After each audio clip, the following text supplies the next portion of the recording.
आखिरकार इनकाउंटर कल ही क्यों हुआ? पुलवामा में जो गाड़ी में आरडीएक्स आया, वो गाड़ी आज तक क्यों नहीं पकड़ी गई?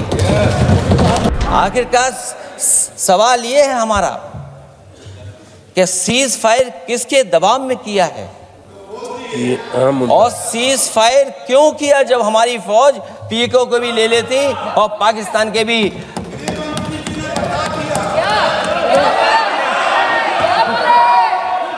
अध्यक्ष महोदय, सीज फायर आपके मंत्री जी ने नहीं किया, सीज फायर आपके मंत्री जी की तरफ से नहीं आया, क्योंकि हमारे मंत्री जी वो सोशल मीडिया को देखते नहीं हैं। सबसे पहले सोशल मीडिया पे बात आई थी, आपको 1 घंटे बाद किसी ने पढ़ के बताया होगा। इसलिए अध्यक्ष महोदय, मैं केवल इतना कहना चाहता हूं अपनी बात खत्म करते हुए, आखिरकार इंटेलिजेंस फेलियर की जिम्मेदारी किसकी है? हमारे भारत का क्षेत्रफल कितना 2014 में था और आज क्षेत्रफल क्या है? और लगातार इनकी सरकार में आतंकवादी घटनाएं क्यों हो रही हैं? और हमारे देश को खतरा पाकिस्तान से तो है ही है, लेकिन उससे ज्यादा खतरा हमारा चीन से है। आखिरकार चीन से मुकाबले के लिए आपकी तैयारी क्या है? मुझे उम्मीद है कि जब सिंदूर ऑपरेशन पर सरकार की तरफ से जवाब आए तो इन सवालों का जवाब आए। बहुत बहुत धन्यवाद। जिस सड़क पर हमारे देश के प्रधानमंत्री जी हरकुलिस विमान से उतरे थे, वो हाईवे किसी ने डिजाइन किया था? तो समाजवादी लोगों ने डिजाइन किया था। यूपी में तो डिजाइन हो गया एक और, लेकिन देश में क्यों नहीं ऐसी सड़कें बन रही जहां पर इमरजेंसी के समय पर एयरफोर्स इसको इस्तेमाल कर सके? कि आज महादेव ऑपरेशन पे मैं धन्यवाद क्यों नहीं दे रहा हूं? अध्यक्ष महोदय, जिस समय समर्थन की बात आई, पूरे देश के जितने भी राजनीतिक दल हैं वो आपके साथ थे। आखिरकार इनकाउंटर कल ही क्यों हुआ?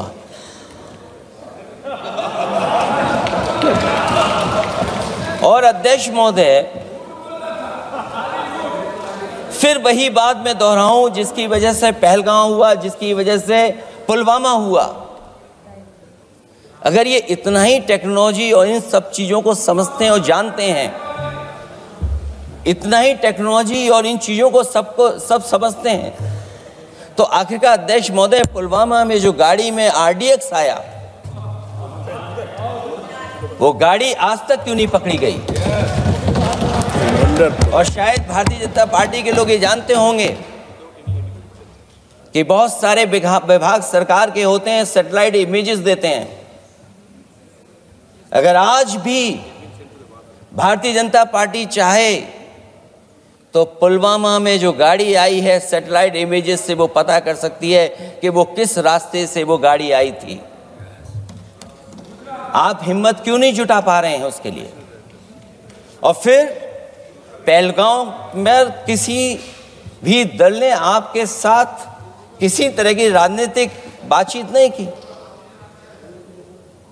लेकिन राजनीतिक लाभ आपने कांग्रेस पार्टी से भी उठाने की कोशिश की, हमारे से भी उठाने की कोशिश की। अगर डेलीगेशन भेजना ही था आपको तो पॉलिटिकल पार्टीज तय करती हैं, आप नहीं तय कर सकते। ये राजनीति कौन कर रहा है? और फिर अध्यक्ष महोदय, राजनीति करने वाले वो लोग जो अपने चुनावी भाषण में कह रहे थे कि पीओके हम 6 महीने में ले लेंगे, हम अक्साई चिन्ह ले लेंगे। इसीलिए मैंने सवाल पूछा अध्यक्ष महोदय सरकार से कि जिस समय सरकार में भारतीय जनता पार्टी आई, उस समय भारत का क्षेत्रफल क्या था और भारत का क्षेत्रफल आज क्या है? क्या 5 फिंगर्स, पेंगोंग लेक, गलवान घाटी, रजांगला, उसका जवाब किसके पास है? सरकार के पास है क्या कि नहीं है? ये जो बजट लगातार कम होता चला जा रहा है, इस बजट को बढ़ाना चाहिए और कम से कम जीडीपी का 3% बजट डिफेंस का होना चाहिए। और जो बजट डिफेंस का हो वो नॉन लैप्सेबल हो, मॉडर्नाइजेशन के लिए फंड हो जिससे कि लैप्स ना करे और हमारी रिसर्च एंड डेवलपमेंट लगातार चलता रहे। जो हमें कई बार आश्वासन मिलता है कि टेक्नोलॉजी ट्रांसफ़र भी हो जाएगा, आखिरकार टेक्नोलॉजी ट्रांसफ़र के लिए हमें वर्षों क्यों इंतज़ार करना पड़ता है? आखिरकार इसका जिम्मेदारी कौन लेगा? जो डिफेंस प्रोक्योरमेंट है हमारा, वो डिफेंस प्रोक्योरमेंट आखिरकार क्यों नहीं होता है? जहां सरकार समय समय पर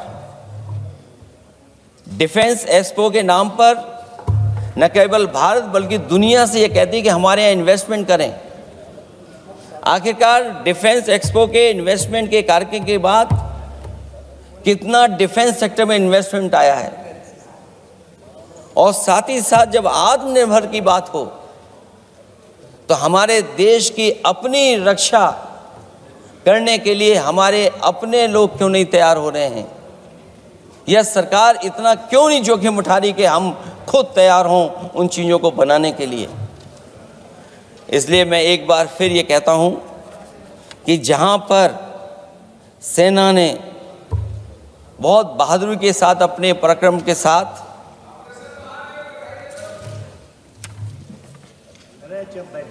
पराक्रम, वीरता और अदम्य शौर्य की जो उन्होंने परिचय दिया, उसके लिए फ़ौज को मैं बधाई देता हूं।